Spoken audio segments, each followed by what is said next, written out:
জাতির এই দুর্যোগে শেখ হাসিনার নেতৃত্বে মুক্তিযুদ্ধের পক্ষের শক্তিকে ঐক্যবদ্ধভাবে প্রতিরোধ গড়ে তোলার আহ্বান জানিয়েছেন আওয়ামী লীগ সাধারণ সম্পাদক ওবায়দুল কাদের। কোটা সংস্কার আন্দোলনকে কেন্দ্র করে ক্ষতিগ্রস্ত অসহায় দুস্থ মানুষের মাঝে খাদ্য সামগ্রী বিতরণকালে এই আহ্বান জানান তিনি।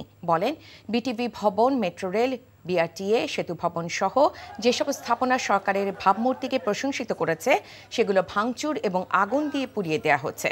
আর এই ধ্বংসযজ্ঞ এবং সহিংসতার পক্ষে বিএনপি মহাসচিব কথা বলছেন এমন অভিযোগ করে মির্জা ফখরুলের সাম্প্রতিক বক্তব্যের সমালোচনা করেন আওয়ামী লীগ সাধারণ সম্পাদক।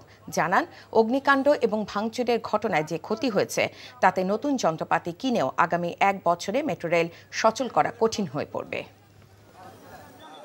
যারা মুক্তিযুদ্ধে স্বাধীনতার আদর্শে বিশ্বাস করেন, গণতন্ত্রে বিশ্বাস করেন, তাদের আমরা ঐক্যবদ্ধ হওয়ার আহ্বান জানাচ্ছি।